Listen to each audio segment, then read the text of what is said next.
اصطفى والصلاة والسلام على عباده الذين اصطفى أما بعد قال الله تعالى بعد أعوذ بالله من الشيطان الرجيم بسم الله الرحمن الرحيم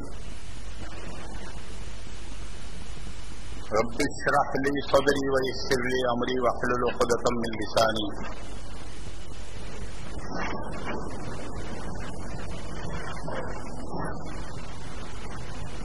وقال الله عز وجل لقد كرمنا بني آدم وحملناهم في البر والبحر ورزقناهم من الطيبات وفضلناهم على كثير ممن خلقنا تفضيلا صدق الله مولانا العظيم. وقال النبي عليه الصلاة والسلام يا أنجش رويدك سوقك بالقوارير أو كما قال عليه الصلاة والسلام. அன்பிற்கும் மரியாதைக்கும் உரிய இந்த அவையின் தலைவர் அவர்களே, வருகை தந்திருக்கும் உலமா பெருமக்களே, பெரியவர்களே, நண்பர்களே, சகோதரர்களே, அல்லாஹ் ஜல்லஷானஹு தஆலா இந்த ஆயத்திலே மனிதனை ஆக்கியிருப்பதன் காரணங்களை சொல்லியிருக்கிறான்.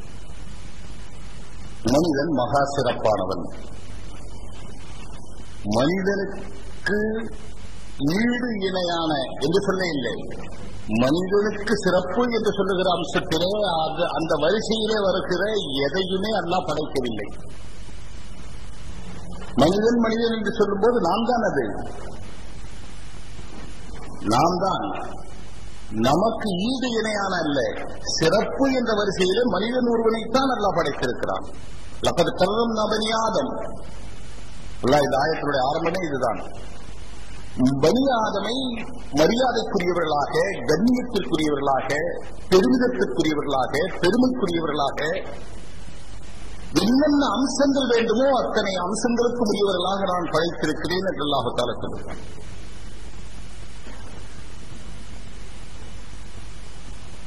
அதற்குரிய காரணத்தை சொல்லும் போது வஹமல்னாஹும் ஃபில் பர்ரி வல் பஹர் என்று சொல்கிறான்.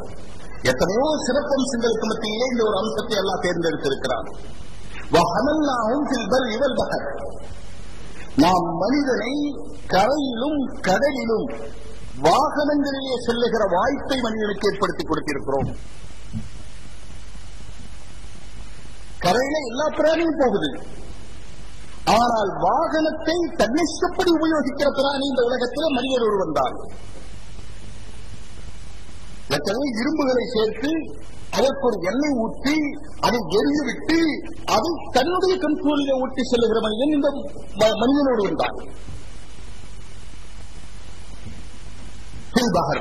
அதுக்கு அல்லாஹ் சொல்லுகிறான், கடலிலும் இவ்வளவு பெரிய கடலிலே எவ்வளவு பெரிய பெரிய கப்பல்கள், எவ்வளவு சாதாரண கப்பல்கள், எவ்வளவு சாதாரண படகுகள் மனிதனுடைய இஷ்டத்தை போகிறது. அதனாலதான் அந்த சூழல் அல்லாஹ் தஆலா குர்ஆனிலே சொன்ன இந்த ஆயத்து இருக்கிறது. சுப்ஹானல்லஸீ ஸக்கர லனா ஹாதா வமா குன்னா லஹு முக்ரினீன் வ இன்னா இலா ரப்பினா லமுன்கலிபூன். இந்த ஆயத்திலே அல்லாஹ் இதை வசப்படுத்தி கொடுத்தான் என்பதை சிராகித்து கூறும்போது, இந்த வாகனங்களை உபயோகிப்பதற்குரிய வசதியை ஏற்படுத்தி கொடுத்தான், நமக்கு அந்த வாகனங்களை கட்டுப்பட வைத்தான் என்று சிராகிக்கிற அதே நேரத்திலே நாம் அல்லாஹ் பக்கம் திரும்புவோம் என்பதையும் அந்த ஆயத்திலே ஞாபகமூட்டப்பட்டிருக்கிறது. வெறும் வாகனத்தில் போற ஆளுக்கு இது ஹோண்டா, இது சியரா, இது ஜென்னு இல்லை, நான் மண்ணு என்ற ஞாபகம் இருக்க வேண்டும். எனவேதான் அந்த துஆவினுடைய கடைசியிலே நாம் நிச்சயமாக அல்லாஹ்வின் திரும்புகிறவர்களாக இருக்கிறோம். இந்த வாகனத்திலேயே போய் கொண்டிருக்க மாட்டோம், இந்த வசதியோடுவே இருந்து கொண்டிருக்க மாட்டோம். இது என்றைக்கும் நிலையாக இருக்கக்கூடிய ஒன்றல்ல. ஒரு நாள் நாம் அல்லாஹ்விடத்தில் வாகனத்திலே ஏறும் பொழுதே இந்த துஆ, இந்த வாகனத்தை அல்லாஹ் வசப்படுத்தி கொடுத்தால் நீந்துகிற பிராணிகள் ஏராளம் சகோதரர்களே. ஒரு எந்த பிராணியும் தண்ணீரை விட்டாலும் நீந்தும். நீச்சல் பழகனாத்தான் வருங்கிறது மனுஷனுக்கு மட்டும்தான். மாட்ட தண்ணீரை விடுங்க நீந்தும். அது நீந்தி பழக வேண்டிய அவசியம் இல்லை. எருமை தண்ணீரை விடுங்க நீந்தோம், குதிரை தண்ணீரை விடுங்க நீந்தோம், நாய் தண்ணீரை விடுங்க நீந்தோம், பூனை தண்ணீரை விடுங்க நீந்தும். போன தண்ணியை பார்த்தா பயப்பட, ஆனாலும் நீந்தும். எல்லா பிராணியும் நமக்கு தெரிஞ்ச வரைக்கும், நாம படிச்சு தெரிஞ்ச வரைக்கும் ஒட்டகத்தை தவிர யானை கூட நீந்தும். ஒட்டகத்தை தவிர. ஏன்னா ஒட்டகத்துக்கு பாலைவனத்தில் தண்ணியே இல்ல குடிக்கிறது, நீந்துறது இருக்கு. எதுக்கு என்ன தேவையோ அதான் நல்லா கொடுக்கணும். ஒட்டகத்துக்கு பாலைவனத்துல என்னங்க நீ மறந்து இருந்துட்டீங்களா? கொஞ்சம் அப்படி இப்படி ஆட்டாதான் நீங்க உஷாரா இருக்கீங்கன்னு தெரியும். பாலைவனத்துல குடிக்கவே தண்ணி இல்லை, இது எதுக்கு நீச்சல் அடிக்குது? அதெல்லாம் அதோட கழுத்து, அதோட உயரம் இதுக்கெல்லாம் சேர்த்து பார்த்தா ரொம்ப பெரிய தண்ணி வேணும். கடல்ல விட்டா தான் அடிக்க முடியும். வேண்டாம், உனக்கு நீச்சலே தெரியாது. அதனால ஒட்டகத்தை தண்ணியில விட்டு நீந்தாது. அல்லாஹ்வுடைய மிகப்பெரிய ஹிக்மத் மனிதனுக்கு கண்டுபிடிக்கவே முடியாது. ஒவ்வொரு பொருளையும் கூட இது இடையில யாவும் வந்து சொல்றேன், மனிதனை கூட பிராணிகளை கூட ஒவ்வொன்றை கூட அல்லாஹ்தால் அதனுடைய நீதியை படைத்திருக்கிறான். சொல்லுகிறேன், இந்த பிராணிகள் எல்லாம் தண்ணீர்ல நீந்துகிறதே, நம்மள தண்ணீரை போட்டு நீந்த முடியுமா? நீச்சல் தனியா ஒண்ணு பழகணும். எனக்கு நல்ல ஞாபகம் இருக்குது, லால்பேட்டை மதரசால 12 வயசு 9வது படிச்சுக்கிட்டு இருக்கிற அப்பவே எப்படியே சீக்கிரமா கடத்தி விட்டாங்க போல இருக்கு. அந்த படிச்சுக்கிட்டு இருக்கிற காலத்திலே கொண்டே மதரசால சேர்த்து விட்டாங்க. அம்மா எதிர்த்து இருக்கிறாங்க. அந்த காலத்துல பாடம் எல்லாம் ரொம்ப கம்மி தான். இப்ப மாதிரி 7 பாடம் 6 பாடம் எல்லாம் இல்ல. காலையில ஒரு பாடம், சாயந்தரம் ஒரு பாடம், அவ்வளவுதான். பாக்கி நேரம் பூரா குளத்துலதான் இருப்போம் எல்லாரும். நீச்சல் பழகிறதுக்காக தோலெல்லாம் வெளுத்து போயிடும், தோலெல்லாம் தண்ணீர கிடங்கிறது வெளுத்து போயிடும் நீச்சல் பழகிறதுக்காக. அப்படி பழகின பிறகுதான் இப்ப நீச்சல் நமக்கு தெரியுது. என்ன நீச்சல் என்ன ஒரு கஷ்டமான காரியமா? நீச்சல்ல பெரிய வித்தியாசம் என்னன்னு சொன்னா, கையை இப்படி அடிக்கணும், காலையும் இப்படி அடிக்கணும், அடிச்சா மேல வரலாம். இவன் நீச்சல் தெரியாத உள்ள விழுந்தா இப்படிமா போயிட்டே இருப்பாங்க. இல்ல எவ்வளவு வித்தியாசம், வேற ஒண்ணும் இல்ல. நீச்சல் தெரியாதவனும் கை காலத்தான் உதறான், நீச்சல் தெரிஞ்சவனும் கை காலத்தான் உதறான். நீச்சல் தெரிஞ்சவனுக்கு ஜிபிரி மிக்காயிலும் கூட வர்றதில்லை. நீச்சல் தெரிஞ்சவங்க என்னங்க செய்யறாங்க? நீச்சல் ஒண்ணுமே இல்லை, சும்மா கையை அப்படி செஞ்சுக்கிட்டு இருந்தா போதும், மேல இருந்துகிட்டே இருப்போம், காலை இப்படி தட்டிக்கிட்டே இருந்தா போதும், பின்னால போயிட்டே இருப்போம், அவ்வளவுதான் நீச்சல். ஆனா நீச்சல் தெரியாத ஆளுக்கு தண்ணி அங்க பார்த்தா இவனுக்கு இங்க ஹார்ட் அட்டாக் வரும். குளங்களா, தண்ணிங்களா, நீச்சல்களா, பயங்கர பயம் அவ்வளவு இருக்கு. அழக ஒண்ணுமே இல்லை. ஆனால் மனிதனுக்கு நீந்தி பழகினால் தான் வருமே தவிர காரணாக வராது. மற்றதெல்லாம் விட்டா வரும். நான் ரொம்ப காலத்துக்கு முந்தி ஒரு அத கதைன்னு சொல்லுங்க அல்லது கிஸ்ஸான்னு சொல்லுங்க, யாரும் கோச்சு கூடாது, ரொம்ப காலத்துக்கு முந்தி சொன்னேன். நான் சொல்லிட்டு மறந்துட்டேன். யாரோ சொன்னதை கேட்டேன், அதை சொன்னதை மறந்துட்டேன். இப்ப சமீபத்தில் எங்கேயோ கேசட் கேட்கும் போது நான் பேசின கேசட்ல அதுவே இருக்கு. எனக்கு ஆச்சரியமா இருக்கு, எப்போ பேசணும். அப்ப அது இப்ப ஞாபகத்துக்கு வந்துருச்சு. தேவையில்லை தான், ஆனா கூட நமக்கும் அது ஒரு படிப்பினதான். நம்ம எப்படி அதை கையாளணுங்கிறதுக்கு ஒரு படிப்பினதான். மிருகத்துக்கு நீச்சல் தெரியுங்கிறது ஒரு படிப்பினதான். புத்திசாலித்தனம் என்னங்கிறது தெரிஞ்சுக்கிறதுக்காக வேண்டியும் அதை சொல்றதுல தப்பில்லைன்னு நினைக்கிறேன். கொஞ்சம் லேட்டா நான் கூட சொல்றேன். ஒரு குடும்பம் இந்த ஆத்துக்கு இந்த கரையில இருந்துச்சு, புருஷன பஞ்சாதியம். ஆத்துக்கு அந்த கரையில அம்மா வீடு. தினமும் இவன் அம்மா வீட்டுக்கு போயிடுவான். இவர் வேண்டான்னு சொல்லுவாரா போயிடுவான், வேண்டான்னு சொல்லுவாரா போயிடுவான். என்ன செய்ய முடியும்? போயிட்டா சரி, சண்டை போட்டுக்கிட்டு அப்படியே இருந்தாங்க. ஒரு நாள் ஆத்துல நிறைய தண்ணி வந்துருச்சு.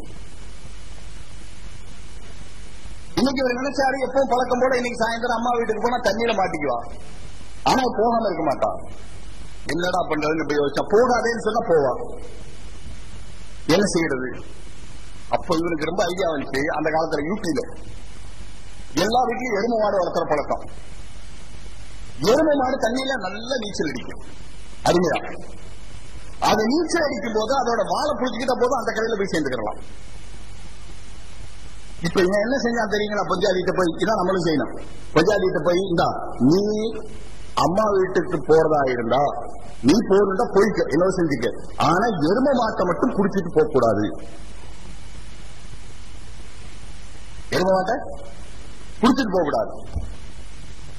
அவ சொன்னா புடிச்சிட்டு போவ. மாத்தமா தானே செய்வா. இவனுக்கு சந்தோஷம் உள்ளுக்குள்ள. எருமாடு பிடிச்சிட்டு போனா தண்ணி அதிகமா வந்து அவன் என்ன செஞ்சுக்குவா, வாழை பிடிச்சுக்குவா, போன கடை சேர்ந்துருவான். பரவாயில்ல, சந்தோஷம். ரொம்ப புத்திசாலித்தனமான வேலை. இதே மாதிரி நடந்துச்சு. சாயந்தரம் ஆச்சு, தண்ணி வந்துகிட்டு இருக்குது, எருமை மாட்டை பிடிச்சிக்கிட்டு போயிட்டான்.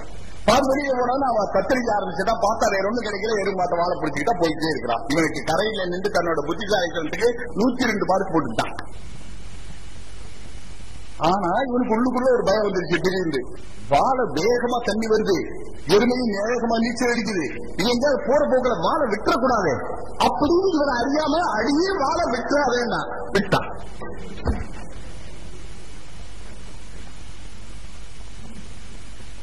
ஆஹா, இவ்வளவு புத்திசாலித்தனமாக செஞ்சு இங்க வந்து இப்படி மாத்திட்டே இவன் விட்டுட்டாரு. அப்படி தண்ணியில் அடிச்சுட்டு போயிட்டு அவ்வளவுதான், முடிஞ்சு போச்சு. சரி, கொஞ்ச நேரத்துக்கு பிறகு இருட்டு நேரம் ஆயிடுச்சு. பார்த்தா என்ன செய்யறதுன்னு சரி தேடி போனா பஞ்சாதிய தண்ணி எங்கேயாவது செத்து போன பணமாவது கிடைக்கலான்னு பாக்கலாம். அப்போ ஒருத்தன் கேட்டா என்னப்பா போய்கிட்டு இருக்கிறேன், இப்படி பொஞ்சாதி தேடுறேன், தண்ணியில போயிட்டார், இப்படி தப்பு செஞ்சுட்டேன். சரி, பொஞ்சாதி தேடுறேங்க, தண்ணி கிளக்க போகுது, நீ மேய்க்க போற வேண்டாம். அவ எப்பவுமே மாத்தமாத்தான் போவா.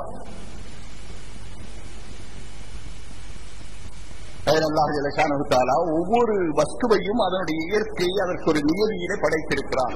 மனிதனையும் நியதியிலே படைத்திருக்கிறான். மனிதனை உயர்ந்தவராக ஆக்கியிருக்கிறான். நாம் தையிபாத்தான ரிஸ்க் தந்திருக்கிறோம். நல்ல சுகமான இனிமையான ரசிக்கத்தக்க உணவை தந்திருக்கிறோம். தையிபாத் என்ற வார்த்தைக்கு எல்லாம் சொல்லலாம். இப்ப ஹராம்ங்கிறதுல ஹுர்மத் சேர்த்து எத்தீமுடைய சொத்தை சாப்பிட்டா அது பிரியாணியா இருந்தாலும் அது ஹராம், அது வேற விஷயம். பாக்கி ஹலாலான ரிஸ்கெல்லாம் தையிபாத் என்று அல்லாஹ் குறிப்பிடுகிறான். இந்த ரிஸ்கெல்லாம் அல்ல நமக்கு தான் தர்றான், மற்றவருக்கு ரிஸ்க் தர்றான். ஆனால் மற்றவருக்கு ரிஸ்க் இப்படி பக்குவமா தர்றதில்லை. அது அவ்வளவு பெரிய, அதாவது சமைக்கப்பட்ட உணவு எதுக்கு தர்றதில்லை, நமக்கு மட்டும் சமைக்கப்பட்ட உணவு தரப்படுகிறது. நமக்கு சமைக்கப்பட்ட உணவு தான், சமைக்காம சிலதை சாப்பிடலாம், அது பேர் பழம். பவாக்கி அரபிகள் பவாக்கி எல்லாம் சமைக்காம சாப்பிடுறது. வாழைப்பழம் சமைக்க வேண்டியதில்லை, வாழைப்பழம் சமைக்க வேண்டியதில்லை, பலாப்பழம் சமைக்க வேண்டியதில்லை, பழுக்க வைக்கணும், அது வேற விஷயம். அது தானாவே பழுக்க, நம்ம ஒன்றும் செய்ய வேண்டியதில்லை. சில பேர் வேறு வம்புக்கு வீம்புக்கு பழுக்க வைத்தால் அது பழுக்கிறது இல்லை. அது அதோட ருசியே வேறையா இருக்கும், அதோட சுவையே மாறி போயிடும். தானாகவே பழுக்கும். அது எல்லாம் இயற்கையாக பேர் பழ விருத்தங்கள். உணவல்ல அது, அது உணவு என்பது வேறு, பழம் என்பது வேறு. உணவு வகைகளை சமைத்தெல்லாம் கொடுத்திருக்கிறான். மாடு சமைச்சு சாப்பிடாது, குதிரை சமைச்சு சாப்பிடாது, யானை சமைச்சு சாப்பிடாது, சிங்கம் சமைச்சு சாப்பிடாது, கரடி சமைச்சு சாப்பிடாது, கழுகு சமைச்சு சாப்பிடாது, ராஜாலி சமைச்சு சாப்பிடாது, பள்ளி சமைச்சு சாப்பிடாது, எறும்பு சமைச்சு சாப்பிடாது, பூனை சமைச்சு சாப்பிடாது. என்ன பண்ணும், நம்ம வீட்டு பூனை சமைச்சதுதான் இருக்கு நம்ம வீட்டுல, அதனால சாப்பிடுது. நம்ம வீட்டு பூனை, எங்க வீட்டுல முன்ன காலத்துல ஒரு பூனை இருந்துச்சு. அந்த மாதிரி சொல்லுவாங்க, என் வீட்டு பூனை பழைய சோறு தான் பிரியமா சாப்பிடுது. எல்லா வீட்லயும் பூனை மாமிச பிராணி, அது மாமிசம் தான் சாப்பிடும். நம்ம வீட்டுல இருக்கிற பிராணி என்ன செய்ய, வேற வழி இல்லை, அதனால நம்ம கூட சேர்ந்து சோறு சாப்பிட்டுக்குது. ஆனா சோத்துல கொஞ்சம் நெய்யோ கறியோ போட்டு பசஞ்சு வைக்கிற பழக்கம். இன்னொரு பையன் இருந்தான் நம்ம வீட்டுல, அவன் சாப்பாடு வச்ச மட்டும் பூனை பூரா சாப்பாட்டை சாப்பிடும். நம்ம பசஞ்சு வச்சா அந்த நெய் வாசம் உள்ள சாப்பிட்டு பாக்கி விட்டுரும்.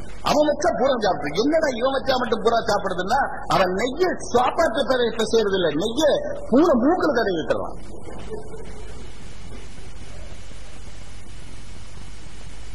அது மாதிரி இந்த மாதிரி சொல்றது, எங்க வீட்டு பூனை பழைய சோறு தான் சாப்பிடுது, அதான் பிரியமா சாப்பிடுது. எனக்கு ரொம்ப ஆச்சரியமா இருக்கு, பூனை பழைய சோறு பிரியமா சார். கடைசி பார்த்தா அந்த அம்மா சாப்பிடுறதே பழைய சோறு தான், அந்த வீட்டுல இருக்கிறதே பழைய சோறு தான். இதையும் சாப்பிடுறது அது செத்து போயிருந்தேன். ஒவ்வொரு பிராணிக்கும் அந்த இயற்கையை கிடைக்கிறான். அந்த இயற்கையின்படி நமக்கு சமைத்த உணவு அரிசியானாலும் சரி, அரிசியை தேடி அப்படியே திங்க ஜீரணமாகும். ஆனா நாம அரிசி அப்படியே திங்க ஜீரணமாகாதுங்கிறது இல்லை. எங்கேயாவது நறுக்கரிசி இருந்தா, எங்கேயாவது நறுக்கரிசி இருந்தா, பிரியாணியில நறுக்கரிசி இருந்துருச்சு, சாப்பிட்டு வெளியே போறவங்க எல்லாம் பொண்ணு வீட்டுக்காரருக்கான சாப்பாடு போடுறாங்க. பொண்ணு வீட்டுக்காரருக்கு காதல படுற மாதிரி நறுக்கு நறுக்குன்னு பேசிட்டு போவாங்க. இவ்வளவு செய்து கூட கடைசியா ஒரு மூளையில அரிசி வேகல, பேசுற பேச்சு எப்படி இருக்குங்க, போறவங்க எல்லாம் சாப்பாடெல்லாம் நல்லாத்தான் இருந்துச்சு, இதுலயே இருந்தாலும் 6 அடி கீழே போயிடுவாரு. சாப்பாடெல்லாம் நல்லாத்தான் இருந்துச்சு, இந்த இழுக்கிற இழுப்புல முதல் இழுப்புல 2 அடி, அடுத்த இழுப்புல இன்னொரு 2 பூமிக்குள்ள போயிட்டே இருப்பாரு. போற ஆளெல்லாம் சலாம் சொல்லிட்டு போயிட்டு இருப்பாங்க. ஒரு நறுக்கரிசி கூட நமக்கு ஜீரணமாக்க முடியாது. ஆனால் அல்லாஹ் கோழிக்கு நேரடியாக அரிசியை, மாட்டுக்கு நேரடியாக தவிரை, இதுபோல ஒவ்வொரு பிராணிக்கும் மற்ற மிருகங்களுக்கு நேரடியாக இறைச்சியை நம்ம பச்சை இறைச்சி சாப்பிட்டா என்ன ஆயிரும்? அஜீரணம் ஆயிரும். ஆனால் மற்ற மிருகங்கள் சாப்பிடும். அதனாலதான் அல்லா சொன்னா வரதுக்கராக்கும் இது பிறகு அல்லாஹ் தஆலா சொல்றதுக்கு என்ன சொல்ல வேண்டியது? வஃபல்லல்லாஹு அலா கஸீரின் மிம்மன் ஹலக்னா தஃபீலா. நாம் படைத்த ஏராளமான படைப்புகளுக்கு மத்தியிலே மனிதனை ஆகச் சிறப்பாக நாம் படைத்திருக்கிறோம். சோதர்களே, எல்லா மனிதனாக படைத்திருக்கிறான், ஆகச் சிறப்பாக படைத்திருக்கிறான். இந்த உலகத்திலே வாழ்வதற்குரிய வசதி வாய்ப்போடு படைத்திருக்கிறான். சிறப்புக்குரிய அம்சங்களை கொடுத்து படைத்திருக்கிறான். இந்த சிறப்பை பாதுகாக்க வேண்டியது நம்முடைய பொறுப்பு. இந்த வாழ்க்கை நமக்கு சொந்தமல்ல. இந்த வாழ்க்கை எப்படி நாம் யாராவது ஒரு இடத்திலே ஒரு 500 ரூபாய் கொடுத்து இதை அமானத்தாக வைத்திருங்கள், அமானிதமாக வைத்திருங்கள் என்று சொல்லுகிறோமோ, அதே போல நண்பர்களே, பெரியவர்களே, நமக்கு கிடைத்திருக்கிற வாழ்க்கை, தாய்மார்களே, சகோதரிகளே, நமக்கு கிடைத்திருக்கிற இந்த வாழ்க்கை அல்லாஹ்விடத்தில் கிடைத்த அமானத். இது நமக்கு சொந்தமல்ல. முதலிலே இதை முடிவு செய்து கொள்ளுங்கள். நாம் இங்கு மட்டுமல்ல, இந்த உலகத்திலே எங்குமே போய் சொல்ல வேண்டும், எல்லோருக்கும் சொல்ல வேண்டும், இந்த வாழ்க்கை நமக்கு சொந்தமல்ல, இந்த வாழ்க்கை நம்முடையதல்ல, இந்த வாழ்க்கையில் நம்முடையதல்ல என்ற இடத்தில்தான் நீதியே ஆரம்பிக்கிறது. எந்த மனிதன் தன்னுடைய வாழ்க்கையை தனக்கு சொந்தமல்ல என்று நினைத்து நான் அல்லாஹ்வுடைய அடிமை என்று நினைத்தாரோ அங்கிருந்துதான் அவன் நீளமான வாழ்க்கை வாழ ஆரம்பிக்கிறான். எனவேதான் நீதி எங்கே, நீதி இங்கே என்ற அர்த்தத்தில் அந்த தலைப்பு கொடுக்கப்பட்டிருக்கிறது. நீதி இங்கே கேள்விக்குறியிருக்கும் என்று நீதி இங்கே. இஸ்லாம் சொல்லுகிற இடத்திலே நீதி, இஸ்லாமை கொடுத்த இறைவன் சொல்லுகிற இடத்திலே நீதி, அல்லாஹ்வினுடைய கலாமிலே நீதி, அன்னலாருடைய வாக்கியங்களிலே நீதி, அன்னலாருடைய வாழ்க்கையிலே நீதி. நீதி என்றால் இங்கே வாருங்கள். இதை விட்டு எந்த முறையை நீங்கள் கையாண்டாலும் சரி, எந்த வழியை நீங்கள் கையாண்டாலும் சரி, எந்த வாழ்க்கையினுடைய தத்துவங்களை நீங்கள் பேசினாலும் சரி, நீங்கள் நீதியாக வாழ முடியாது. இந்த உலகத்திலே நீதியாக வாழ வேண்டுமானால் அல்லாஹ் மனிதனை நீதியிலிருந்து படைத்திருக்கிறான், மனிதனை சிறப்பான அம்சமாக படைத்திருக்கிறான். எல்லாவற்றை விட சிறப்பு என்ன தெரியுமா? நாம் எல்லாம் சொல்ற மற்ற பிராணிகளுக்கெல்லாம் 5 அறிவு, நமக்கு 6வது அறிவு. மற்ற பிராணிகளுக்கெல்லாம் 5 புலன்கள், நமக்குத்தான் அறிவு. 6வது அறிவுக்கு பெயர் தான் அறிவு. மற்றதெல்லாம் புலன்கள், கண்ணுக்குள்ளே இருப்பது பார்க்கிற புலன். அது அறிவு என்று சொல்ல வேண்டிய அவசியம் இல்லை. அறிவு என்பது அது மூளையால சிந்திக்கிற விஷயம் இருந்தால்தான் அது உண்மையான அறிவு. மற்றதெல்லாம் அது புலன்கள், ஐம்புலன்கள். பார்க்கும், கேட்கும், நுகரும், இதெல்லாம் இருக்கிறது. 5 அறிவு. மனுஷன் மட்டும்தான் சிந்திக்க முடியும், மனுஷனுக்கு மட்டும்தான் அறிவு வளரும், மனுஷனுக்கு மட்டும்தான் வளர்ச்சி ஏற்படும், மனிதனுக்கு மட்டும்தான் முன்னேற்றம் ஏற்படும், மனிதனுக்கு மட்டும்தான் ஏற்றத்தாழ்வுகள் ஏற்படும், மனிதர்களில் மட்டும்தான் செல்வந்தர்கள், ஏழைகள், வேலைக்காரர்கள், தொழிலாளர்கள், முதலாளிகள், படித்தவர்கள், படிக்காதவர்கள், பட்டதாரிகள், பட்டம் பெறாதவர்கள், காலேஜ் பட்டம் பெறாமலே வீதியிலே பட்டம் விடுகிறவர்கள், இதெல்லாம் மனிதர்கள் தான். நல்ல டிரெஸ் போடுறவங்க, டிரெஸ் இல்லாதவங்க, அசிங்கமா இருக்கிறவங்க, அழகா இருக்கிறவங்க, தங்களை அழகுபடுத்திக்கிறவங்க. எந்த காக்காயாவது எப்பாவது கண்ணாடிக்கு முன்னால போய் பவுடர் அடிச்சிருக்கா? இப்படி கருப்பா இருக்கிறவன் பவுடர் அடிச்சிருக்கா? போது ஒருத்தன் கேட்டா, ஒரு சின்ன பையன் 2 பேர் பேசிக்கிறாங்க, ஏண்டா யானை இவ்வளவு கருப்பா இருக்குது, ஏண்டா யானை இவன் கேட்கலாம். அவன் சொல்றான், காட்டுல வெயிலையே சுத்துதில்லை,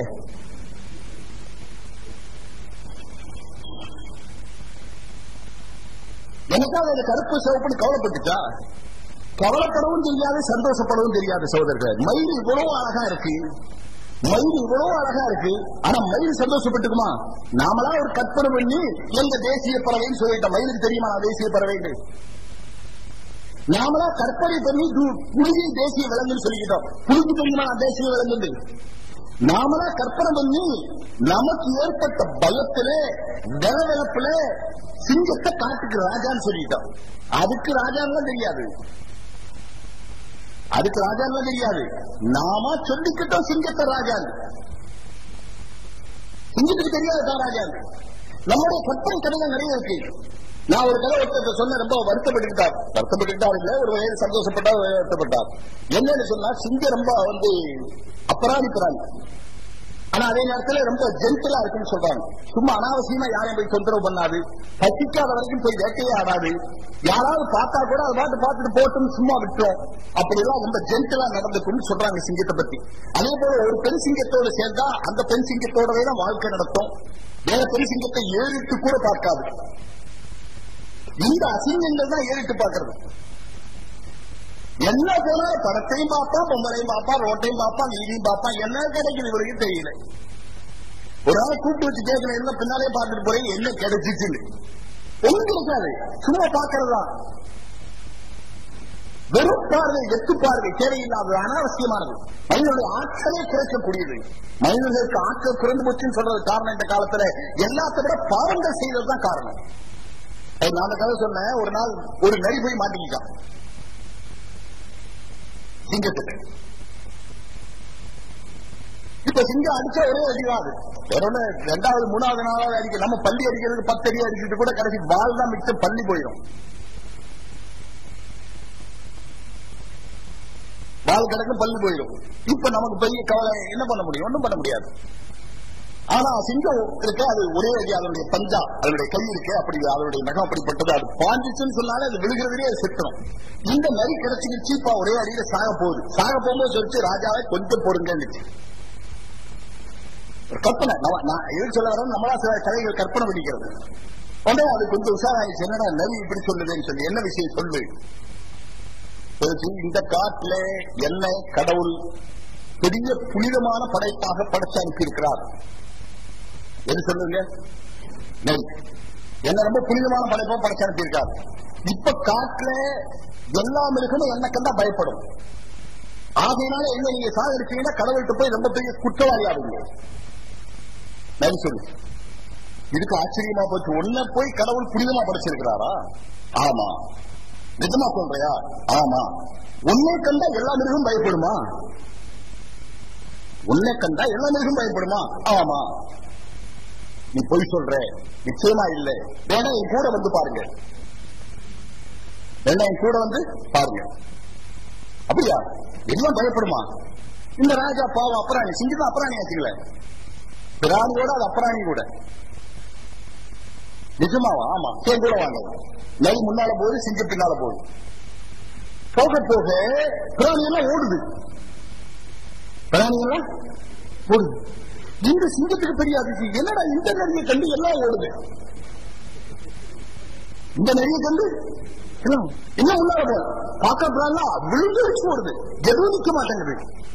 கொஞ்சம் தூரம் போன பிறகு சொல்லிட்டு, சரிதா நீ சொன்னதை பாதி சரி, நீ புனிதமான பிராணி தான், அதனால உன்னை நான் சாகடிக்கிறேன், நீ போட்டு விட்டுருக்கான். இப்படி எழுச்சிவாத்தரமா இருக்கலாமா?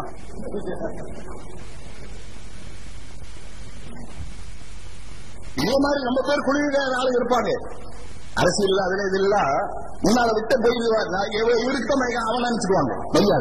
மரியாதை அடிக்கல, பின்னால் ஒண்ணு இருக்கு.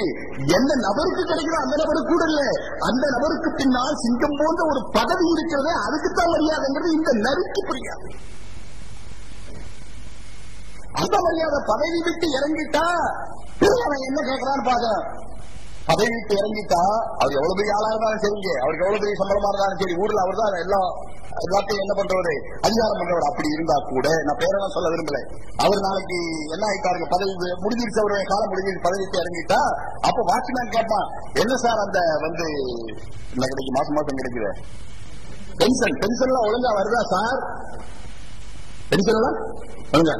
அப்படி பென்ஷன் வாங்கினாலும் ஒரு ஆள் பஞ்சாதிட்ட வீட்டுல பஞ்சாதி இல்ல வேலைக்காரிட்ட சொன்னானா, இந்த ஒரிஜினல் சம்பளம் எல்லாம் போயிடுச்சு, இப்ப கொஞ்சம் தான் வருது, அதனால நாளையில இருந்து சிக்கனமா சமையல் பண்ணு, முதிமாரி சாப்பிட முடியாது, சிக்கனமா சமையல் பண்ணு.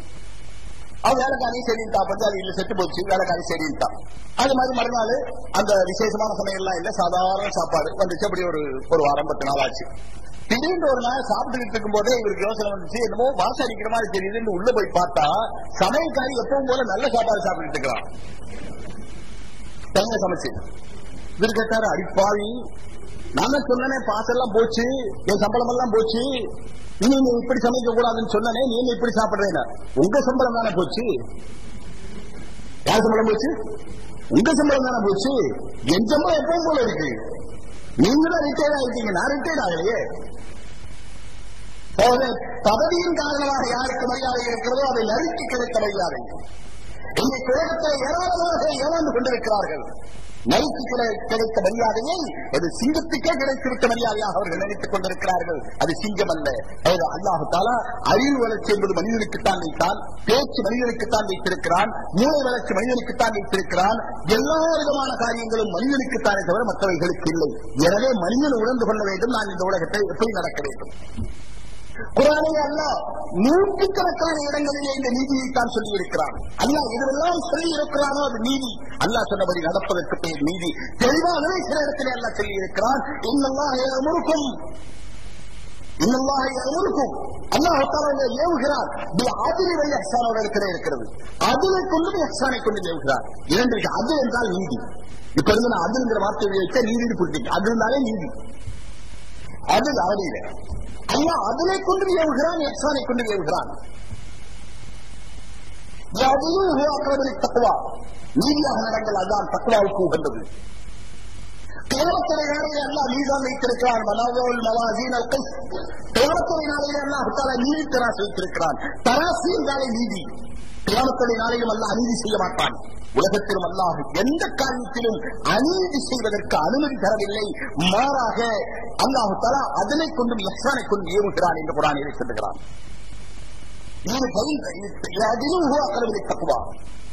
நீங்க நேரத்தை நீதியாக நடங்கள், அது தக்வாவுக்கு ரொம்ப பொருத்தமானது. அதோடு இங்கே சொல்லுகிறான் அதில் இஹ்சானை கொண்டு அல்லாஹ் நாடு. அதில் என்றால் என்ன? ஒன்றுக்கொன்று எதற்கு எதை செய்ய வேண்டுமோ அதற்கு அதை செய்வது. ஒருத்தர் நம்ம கூட உபகாரமாக நடந்தார், அன்பாக நடந்தார், நாம் அவர் இடத்த அன்பாக நடக்கிறது. அவர் நம்மை 2 அடி அடித்தார், நாம் அவரை 2 அடி அடிக்கலாம். அவர் நம்மை 2 அடி அடித்தார் என்றால் அவரையும் நாம் 2 அடி அடிக்கலாம். அது நீதி. அதில்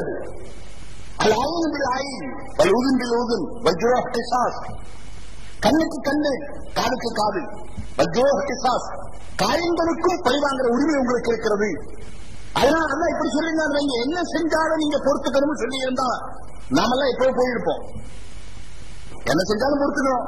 அடிச்சா திருப்பி அடிக்கலாம், அதுக்கு பேர் அதில் நீதி. ஆனா அடிச்சதுக்கு மேல அடிச்சா அதுக்கு பேர் அநீதி. அதனால அடிச்சா திருப்பி அடிக்கலாம். ஒருத்தர் என்ன செய்தானா, அந்த காலத்துல கண்ணம் போடுறது இருந்துச்சு. கண்ணம் போடுறத ஒரு சிவத்தை ஓட்ட போட்டுறது. ஓட்ட போட்டு உள்ள இருக்கிற பொருளை எடுத்துட்டான், மாட்டிக்கிட்டான். இருக்கிறாங்க. அவன் சொன்னா, சார் நான் உள்ளே போகல, என் கைதான் திருடுச்சு, அதனால நீங்க என்ன எதுவும் செய்யக்கூடாது. நான் உள்ளே போகல, என்ன நீங்க எப்படி தண்டிப்பீங்க? நான் உள்ளே போகல, இது எப்படி திருடுனேன்? கைதான் போச்சு, நான் போகல. சரி சரி, நீ சொல்ற கரெக்ட். ஆனா உன் கைக்கு மட்டும் தண்டனை கொடுத்தா, உனக்கு இல்ல கை வைக்கணும். இது புத்திசாலித்தனம் நினைக்கிறது, அவருடைய புத்திசாலித்தனம். இதே சகோதரர்களை அல்லாஹ் ஜல்லஷானஹு தஆலா நீதமாக நடக்க சொன்ன அதே நேரத்திலே அதில் என்று சொன்னால் 1 அடிக்கு 1 அடி அதில், 2 அடிக்கு 2 அடி அதில். ஒருவன் கண்ணை தோண்டிவிட்டான் என்றால் அவனுடைய கண்ணை இவன் தோண்டலாம், அது அதில் தான். ஆனால் அதே நேரத்தில் அதிலை கொண்டு மட்டும் அல்லாஹ் ஏறவில்லை, எதற்கும் அதில் விட்டுக் கொடுப்பதை கொண்டு ஏறி இருக்கிறான். வெறும் நீங்க இவன் உங்க கண்ணுக்கு பதிலாக அவன் கண்ணு தோன்றதுனால உங்களுக்கு என்ன லாபம்? அவன் கண்ணு போகுங்கிறதுனால உங்க கண்ணு வராது இல்லையா?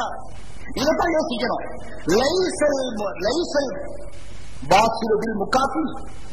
சரிக்கு சரியாக ஒரு காரியத்தை செய்கிறவன் ஒருவரோடு அனுசரித்து நடக்கிறவன் என்று சொல்ல முடியாது. இன்னமல் வாசிலை இதன் கதாத்தராகி வாசி இணைந்து நடப்பவன், சேர்ந்து நடக்கிறவன், ஒற்றுமையாக நடக்கிறவன் என்று சொன்னால் யார் தெரியுமா? அவன் துண்டித்து நடந்தாலும், அவன் வெற்றி நடந்தாலும் இவன் ஒற்றி நடக்க வேண்டும். அவன் தான் சேர்ந்து நடப்பவன். நான் ரொம்ப நல்ல ஆளுங்க, நான் அப்பெல்லாம் சண்டைக்கு போக மாட்டேன் அப்படின்னு சொன்னா, சண்டைக்கு வராதவன்கிட்ட சண்டைக்கு போகாம இருக்கிறதுக்கு பேரும் சண்டைக்கு போகாது இல்லை. சண்டைக்கு வந்தவன் சண்டைக்கு போனது சண்டைக்கு போகாதுன்னு அர்த்தம் இல்லை. சண்டைக்கு வந்தாலும் இவர் சண்டைக்கு போகக்கூடாது, அதான் எஹ்சான். சண்டைக்கு வந்தவன் சண்டைக்கு போறது அது, சண்டைக்கு வந்தவன் சண்டைக்கு போகாமல் இருக்கிறது எஹ்சான். அடித்தவனை திருப்பி அடிக்கிறது அது, அடித்தவனை திருப்பி அடிக்காமல் மன்னித்து விட்டுறது எஹ்சான். இன்னல்லாஹ் யஅமுருக்கும் பில் அத்லி வல் இஹ்சான். அல்லாஹ் தஆலா அதனை கொண்டு ஏவுகிறான், இஹ்சானை கொண்டு ஏவுகிறான். அதனால சகோதரர்களே, எல்லா இடத்திலையும் பாருங்க, பலதார மனம் குர்ஆனில் இருக்கு. யாருக்கு அத்தியாவசியமாகப்படுது அவங்களுக்கு தான். சில பேர் நினைக்கிறாங்க எல்லாரும் பலதார மனம் பண்ணிக்கிண்டு, எல்லாரும் பலதார மனம் பண்ணக்கூடாது. வயிலும் அல்லா தாதிலும் குரான் அல்லா சொல்றான்.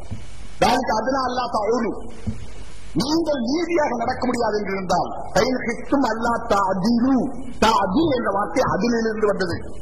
தாதில் என்ற வார்த்தை அதிலிருந்து வந்தது.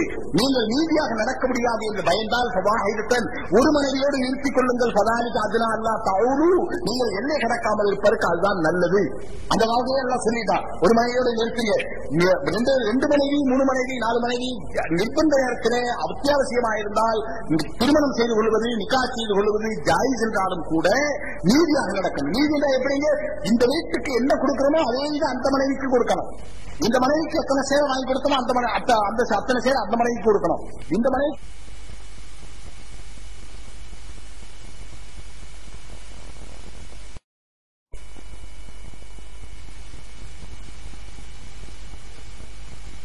என்ன வாங்கிட்டு வந்தாலும் நிறுத்த முடிஞ்சதெல்லாம் நிறுத்தி, அளக்க முடிஞ்சதெல்லாம் அளந்து, துணிவாங்க ஒரே துணியா வாங்கி 2ஆ வெட்டி, இதுக்கு பேர் நீதி. அதே போல இரவு காலத்திலும் பங்கு வைக்கிறது நீதி வேணும். இந்த வீட்டுல ஒரு இரவு இருந்தா அந்த வீட்டுல ஒரு இரவு இருக்கணும். இவருக்கு பிடிச்ச மனைவி புதுசா கட்டுறது ரொம்ப பிடிச்சிருக்கிறாரு, இங்கே இருக்கிறாரு. பழைய மனைவி ரிட்டையர்டு சொல்லிட்டாரு. இல்ல, ரிட்டையர்ட் எல்லாம் இல்ல, ரிட்டையர்மெண்ட் இவரு கிடையாது. வேணா கேட்டு பாருங்க, பெரியவங்கிட்ட கேட்டு பாருங்க. அதனால குர்ஆன் அல்லாஹ் தஆலா சொல்லும் போது நீங்கள் பயப்பீர்கள் ஆனால் ஒரே மனைவியோடு நிறுத்திக் கொள்ளுங்கள். அந்த நீதி ரொம்ப முக்கியம்.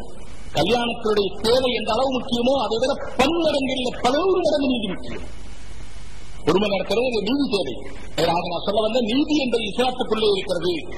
இஸ்லாம் என்பது வெறும் ஏதோ சில சடங்குகளுக்கு பெயர் இல்லை. உலகத்திலே ஒரு நீதியான வாழ்க்கை, நேர்மையான வாழ்க்கை, சலாமத்தான வாழ்க்கை, சந்தோஷமான வாழ்க்கை, சகோதரத்துவமான வாழ்க்கை இந்த உலகத்தில் வர வேண்டுமானால் ஒரு வழியாக இருக்கிறது. இஸ்லாம் வெறும் மதச்சடங்குகளுக்கு மட்டும் பெயர் இல்லை.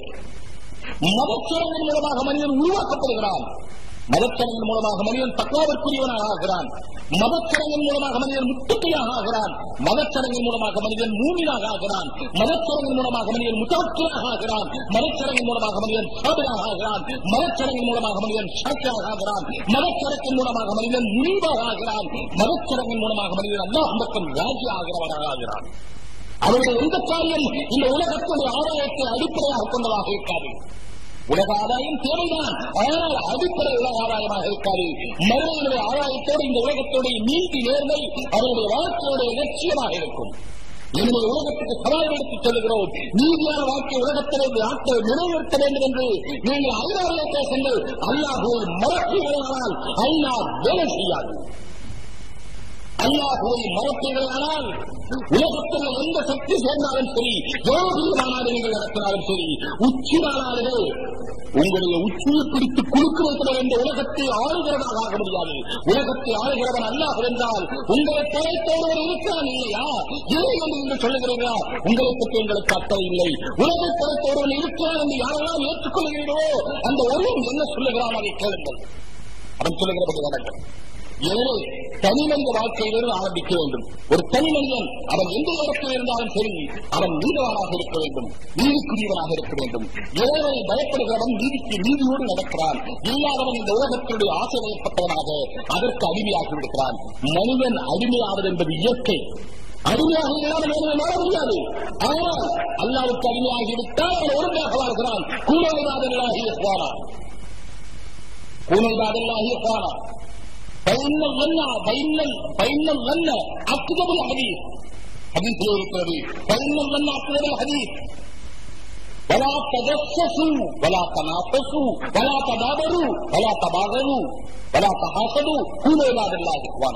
உங்களுக்கிடையே போட்டி, பொறாமை, ஒருவரை ஒருவர் அடித்து நொறுக்குவது, அவரை நீட்டுவது, அவரை அப்புறப்படுத்துவது, இதெல்லாம் செய்யாமல் வலா தஹாசது வலா தனாஜசு வலா தபாதரு, ஒருவருக்கு பின்னால் ஒருவர் பேசக்கூடாது. அது நீங்க ஒருத்தருக்கு பின்னால் ஒருத்தர் பேசுறது நமக்கு அதுதான் எல்லாத்தோட இனிப்பான ஒரு பொருள். அவர் பின்னால போயிருந்தா ஒரு பின்னால தெரியுங்களா ஆளே அல்ல. நான் சொல்லுவேன், 4 பேர் உட்கார்ந்து பேசிட்டு இருந்தாங்க. 5வது ஆளை பத்தி அயோக்கிய பெயர், துரோகி, ஆள் பெயர். சரி, இப்படியே 4 பேர் பேசிட்டு இருந்தாங்க. ஒரு ஆள் சொன்னாரு, எனக்கு அவசரமா ஒரு வேலை இருக்கு, நான் ஒரு ஆள்கிட்ட வரேன்னு சொல்லிட்டு வந்திருக்கிறேன், அவர் போய் ஒரு விஷயமா பேசணும், நான் போறேன். அவர் எந்திரிச்சு போனார். இந்த 3 பேர் பேசிட்டு இருக்கிறாங்க. என்ன பேசுறாங்க? இது என்ன பெரிய யோக்கியனா? தெரியாதா இவன் வீட்டுல என்ன நடந்துச்சு? சரி, அடுத்த ஆள் சொன்னாரு, நான் பையனுக்கு உடம்பு சரியில்லைன்னு சொன்னாங்க, ஆஸ்பத்திரி கொண்டு போகணும், அவரே எந்திரிச்சு போனாரு. இவன் செஞ்சது தெரியுமா உங்களுக்கு? இப்ப எங்க இருந்தது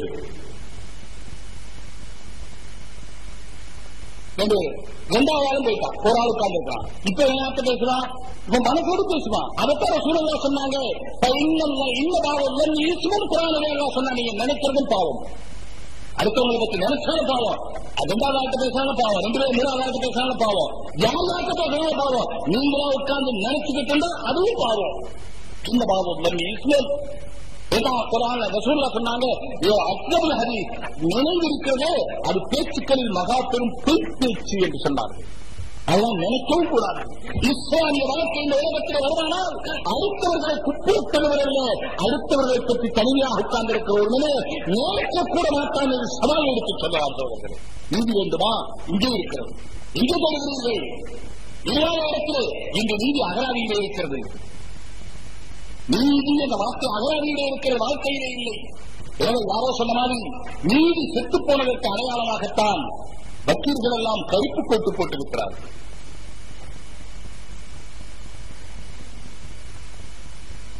எங்கே இருக்கிற சோழர்கள் மக்கள் தாராளமாக பேசிக் கொள்கிறார்கள்.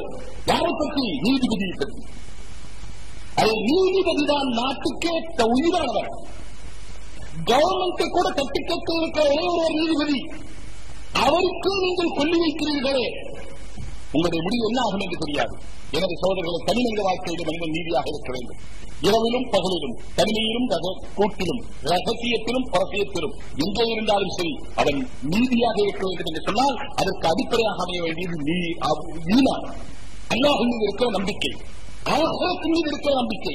நான் இதற்கு மாறாக நடந்தால் அல்லாஹ் அறிகிறான். யாரும் ஆயிரம் பார்த்து உங்களுடைய உள்ளங்களிலே எதை மறைத்து வைத்திருக்கிறோம் அதையும் உங்களுடைய கண்ணால் காட்டுகிற சாலைகளை நல்லா அறிகிறான். நீங்க மறைக்க முடியாது. மனிதர்களுக்கு வேண்டுமானால் மறைக்கலாம். ஆனால் நீங்கள் அசையாத ஒரு உறுப்பு, அசைவு வெளியே தெரியாத உறுப்பு கண் தான். கண்ணுக்குள்ளே இருக்கிற எண்ணம் கண்ணுக்கு தெரியாது. கையை செஞ்சா கண்ணுக்கு தெரியும், காலை செஞ்சா கண்ணுக்கு தெரியும், தலை செஞ்சா கண்ணுக்கு தெரியும், விரல செஞ்சா கண்ணுக்கு தெரியும், இதெல்லாம் கண்ணுக்கு தெரியும். ஆனா கண்ணை செஞ்சா கண்ணுக்கு தெரியாது. அதனால அல்ல கண்ணை சொன்னா நீங்க கண்ணை சக்தி யாராவது சாடு செஞ்சாலும் சும்மா ஒரு உட்கார்ந்து அப்படின்னு உலகத்தில் ஒரு திருமாக்களே ஒரே ஒரு தவிர மறந்துடாதீங்க. அல்லாஹ் பார்த்துக் கொண்டிருக்கிறான். எனவே தனிமனித வாழ்க்கையிலே தனிமனித வாழ்க்கை என்று சொல்லும் பொழுது அவருடைய பேச்சு, அவருடைய பார்வை, அவருடைய கேள்வி, அவருடைய சிந்தனை, அவருடைய நடை, அவருடைய உடை, அவருடைய பாவனை, அவருடைய தோற்றம், இது எல்லாத்திலையும் அவர் நீதியாக நடக்கணும். எல்லாத்திலையும் சொன்னா டிரஸ் போடும்போது நீதி வேணும். டிரஸ்ல நீதி என்ன? டிரஸ்ல நீதி என்ன? முதல்ல நாம தானே டிரஸ் போடுறோம். உலகத்தில் எதுவும் டிரஸ் போடலையே. குரங்காட்சிக்கு இருக்கிற குரங்குக்கு வேணா டிரஸ் போட்டு இருக்கான். அது டிரஸ் இல்ல, நமக்கு போட்ட டிரஸ் அது. அதுக்கு காதல பூசிட்டு இருந்தா அதுக்கு பூசிட்ட நமக்கு சுத்தி இருக்காது. அவன் குரங்காட்சி. டிரஸ் போடுறது நம்ம தானே போடுறோம், ஏன் போடுறோம்? மத்த எல்லாம் டிரஸ் போடாட்டா அசிங்கமா தெரியல. யானை ஒரு டிரஸ் போடல எவ்வளவு பெருசு இருக்கு. எல்லா உறுப்புகளும் துண்டிக்கையில இருந்து கடைசியில் இருக்கிற நம்பிக்கை வரை அத்தனை வரையும் தெரியுது. அதிசயமான பிராணி சோழர்களை யானை. நான் யானை பற்றி பேசுறதுன்னா 2 மணி நேரம் பேசுவேன். ஆனா உங்களுக்கு பொறுமை இருக்காது. நம்ம ஜனங்களுக்கு இல்லாத ஒண்ணு பொறுமை. நான் முடிக்கிற நேரம் பார்த்துக்கிட்டே இருப்பேன். எங்க பொறுமை இழக்கிறாங்களோ ஒரு 5-6 பேர் அங்க முடிச்சிடுவேன். எனக்கு பேசுறதை விட ஜனங்களுடைய பொறுமையா சைப்போட கேட்கறதா முக்கியம். ஏன்னா பேசுறது எவ்வளவு வேண்டாலும் பேசலாம், முடிக்கிறது ரொம்ப கஷ்டம். பேச தெரிஞ்சவங்களுக்கு முடிக்கிறது ரொம்ப கஷ்டம், பேச தெரியாதவங்களுக்கு ஆரம்பிக்கிறது ரொம்ப கஷ்டம். இன்னொரு அடையாளம் இருக்குது. பேச தெரியாதவங்களை பேச சொன்னா ஒண்ணு போடுற மாதிரி இருக்கும். பேச தெரிஞ்சவங்க பேச விட்டா அவசரமா ஒண்ணுக்கு போக வேண்டியவர் பேச ஆரம்பிச்சாங்க 2 மணி நேரத்துக்கு வேணும் மறந்துடுவார். பேச ஒண்ணுக்கு போறது அவருக்கு அதே யாரும் இருக்காது. மைக்க பார்த்த உடனே எல்லாம் மறந்துடும். மைக்கோட மக்களும் ஞாபகத்தில் இருக்கணும். அப்படி அவர்தான் பேச்சாளர். அதோட புதியில ரொம்ப முயற்சி பண்றது. பேசுறவங்க எவ்வளவு, கேட்கறவங்க எவ்வளவு பொறுப்பாங்களோ, எவ்வளவு எடுத்துக்கொள்ளுவாங்க. பொறுமை விட்டா எடுத்துக்கவும் மாட்டாங்க. என்னடா அறுக்கிறாங்க, நான் ரொம்ப காலம் அறுக்கா இருக்கு என்ன இப்படி சொல்றாங்க வருத்தப்பட்டுக்கிட்டு இருந்தேன். ஆனா சமீபத்தில் ஒரு ஹதீஸ் பார்த்தேன், மண் உள்ளிர அந்த மாதிரி ஹதீஸ் வருது, யார் தலைவராக ஆக்கப்பட்டார்களோ பக்கம் ரயில்வே சிக்கினின் ஹதீஸ்ல இருக்கு, அவர் கட்டி இல்லாமல் அறுக்கப்பட்டார். அப்ப அறுவைங்கிற வார்த்தை 1400 வருஷமா இருக்குது. பக்கம் ரயில்வே சிக்கினின் கட்டி இல்லாமல் அறுக்கப்பட்டார். அதனால சோதரர்கள் அந்த யானை இருக்க ஒரு அதிசயமான பிராணி, அற்புதமான பிராணி. யானை பூராவும் தும்பிக்கையில வேலை செய்யும். எவ்வளவு பெரிய மரத்தை தூக்கிட்டு போயிடும். ஆனால் தும்பிக்கையில ஒரு எலும்பு கூட கிடையாது, அவ்வளவு நரம்பு. எப்படி நம்ம நாட்டில் எலும்பு இல்லையோ அதே போல தும்பிக்கையில எலும்பு கிடையாது, இவ்வளவு பெரிய உறுப்பு. அதுதான் மூக்கு. நம்ம மூக்குக்கு பதிலாக இருக்குது. நீ ஏதோ இழுத்து விட்டாச்சு, அல்ல இழுத்து விட்டா இடம் கேட்கிறவன் என்ன அல்ல மூக்குன்னா இங்கதானே இருக்கணும், இப்படித்தானே இருக்கணும், மூக்கு ரொம்ப நாசூக்கா இருக்குமே. அதை நான் வைக்கிற மூக்கு இருக்கு. அப்படி நீ கையில வேலை செய்யற அது மூக்கு வேலை செய்யுது. இஷ்டம் நீ யார் கேட்கறது? அவன் தான் கேட்பான், அவனை யாரும் கேட்க முடியாது. தன்னுடைய சக்தியை நிரூபிக்கிறதுக்காகவே அல்லாஹ்வுத்தாலா யாரை படைச்சிருக்கிறான். அதே நேரத்தில் மாடு கழுத்திலேயே சுமக்கும். நம்ம கழுத்துல என்ன வைக்க முடியுமா? எதுக்குமே உபயோகமான பொருள் இருக்க நம்மகிட்ட சில உறுப்புகள் இருக்கு. அதுல வந்து கழுத்து எதுக்காகாது, மூக்கு எதுக்காகாது. வீண கொல்ல கொடுத்துக்கிட்டே இருக்க சை பிடிச்சு அது வழியாதான் சிந்தனம். அதனால இன்னொரு இடையில யாவும் நான் சொன்னேன், இஸ்திரிஷா மூக்குக்கு தண்ணி செலுத்தி மூக்கு சிந்துவது இஸ்திரிஷா. மதுமையான் சொன்ன வாய் கொத்திருக்கிறது. வாய் கொத்திருக்கும் போது மிஸ்வாக் செய்யறது. மிஸ்வாக் செய்யும் போது ரசூலுல்லாஹி ஸல்லல்லாஹு அலைஹி வஸல்லம் நாக்கில் மிஸ்வாக்கை செய்தார்கள். கஅன்னஹு யதகய்யு வாந்தி எடுக்க விளைகிறவர் மாதிரி. வாந்தி எடுத்தா எப்படி சத்தம் அது மாதிரி ஒரு சத்தம் வந்துச்சு. ரசூலுல்லாஹ் நாக்கை சுத்தம் பண்ணாங்க. ரசூலுல்லாஹ் தொழுகை மட்டும் படிச்சு கொடுத்தாங்க. ரசூலுல்லாஹ் நேரத்து மட்டும் படிச்சு கொடுத்தாங்க. ரசூலுல்லாஹ் இபாதத்து மட்டும் படிச்சு கொடுத்தாங்க. ரசூலுல்லாஹ் ஹஜ் மட்டும் படிச்சு கொடுத்தாங்க. நாக்குக்கு நீதி என்ன, அதை சுத்தமாக வைப்பது என்பது எங்களுடைய முஹம்மது ரசூல் ஸல்லல்லாஹு அலைஹி வஸல்லம் படிச்சு கொடுத்தாங்க. இதெல்லாம் விட அர்த்தம் இந்த உலகத்துல எந்த வைத்தியத்தை போங்க இதுவரைக்கும் எனக்கு தெரிஞ்ச எந்த வைத்தியம் மூக்க சுத்தமா வச்சுக்கிறது, பல்ல சுத்தமா வச்சுக்கிறதுக்கு பெப்சோடன்ட்ல இருந்து கோபால் பொல்பொடி வரைக்கும் இதுக்கும் அது கோபால் பொல்பொடிக்கும் அட்வர்டைஸ்மெண்ட் வரும். அதே பக்கத்துல பெப்சோடன்ட் வருது. அதே பக்கத்துல லால் மஞ்சள், டபுள் லால் மஞ்சள். அதை விட உலகத்துல ஒண்ணுமே இல்லை. இப்ப பார்த்தா முஸ்லீம்கள் மிஸ்வாக் போடுறாங்க. சரி, மிஸ்வாக் ஒரு டேஸ்ட். முஸ்லீம்களை மிஸ்வாக் பண்றாங்க, மிஸ்வாக்ல ஒரு டேஸ்ட். அதனால ஒரு கால செருப்பு கடை ரசூலுல்லாஹி ஸல்லல்லாஹு அலைஹி வஸல்லம் நாளை ஷரீஃபை ரெண்டு முபாரக்கான செருப்பு, நாலு பேர் அரபியில நாளைந்து ஒரு பேர் செருப்பு. என்ன வச்சா விக்குமோ அதெல்லாம் செய்ய தயார். ஆனா நாம அதிலெல்லாம் போய் விக்கிறது இல்லை, சிக்கிக்கிறது இல்லை, சிக்கக்கூடாது. தீனுடைய பெயரால எத்தனையோ விற்கிறாங்க. தீனுடைய பெயரால லாபம் சம்பாதிக்கிறது நல்லது இல்லை. பாக்கி வியாபாரம் செய்யறது எது வேண்டாலும் செய்யலாம். ஆக பரிசுத்தம் செய்வதை பற்றி தான் உலகத்தில் எல்லாரும் சொல்லி கேள்விப்பட்டிருக்க. நாட்டை பற்றி யாரும் சொல்லதாக நீங்க கேள்விப்பட்டிருக்க முடியாது டாக்டர் சொன்னதாக. ஆனால் ரசூலுல்லாஹி ஸல்லல்லாஹு அலைஹி வஸல்லம் ஒவ்வொரு தொழுகையிலும் ஒளி படிச்சு கொடுக்கும் போது வாய்க்கு தண்ணி சேர்த்து வாய் சுத்தம் செய்யணும், வாய் கொப்பளிக்கணும், பல் தேய்க்கணும், மிஸ்வாக் செய்யணும், அடிக்கடி செய்யணும். இன்னைக்கு காலையில செஞ்சா நாளைக்கு காலையில இல்லை, மிஸ்வாக் செஞ்சுக்கிட்டே இருக்கிற ரசூலுல்லாஹி எப்போ வாயில மிஸ்வாக் கட்டிருந்தா ரசூலுல்லாஹி மிஸ்வாக் கட்டியே இருப்பாங்க, எப்பவும் செஞ்சுக்கிட்டே இருப்பாங்க. நிறைய விவரம் இருக்கிறதே உலமா கேட்ட கேளுங்க. கடைசி சக்கரத்துடைய நிலைமையில அதற்கு ஆயிஷா ரலியல்லாஹு தஆலா அன்ஹுடைய வழியில தலைவத்துப்படுத்திருக்கும் போது அப்துல் ரஹ்மான் அபூ பக்கர் ரலியல்லாஹு தஆலா அன்ஹு அபூ பக்கர் அதற்கு ஆயிஷாவுடைய சகோதரர் அங்கே வருகிறார். அவருக்கு மிஸ்வாக் இருக்கு.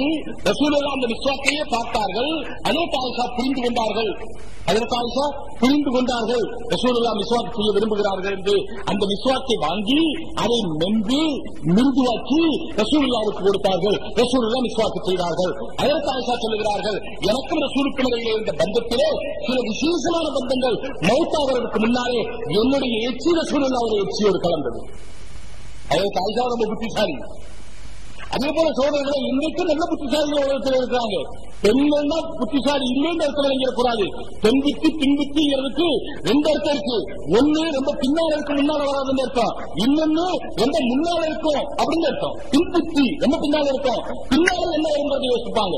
ஆனால் அவர்கள் இருக்கிற வட்டத்துக்குள் யோசிப்பார்கள். அவர்களுக்கு ஒரு சின்ன வட்டம் இருக்கு. வீடு, குழந்தைகள், கணவன், மக, மருமக, சமையல், அது இந்த மாதிரி அதாவது வீட்டு விசேஷங்கள், திருமணங்கள், அது இதெல்லாம் இருக்கும். நம்ம சொல்லுவோம் எங்கேயாவது நிக்காது போண்டா, எங்க நமக்கு வேலை இருக்குது கடையில் நான் போக முடியாது.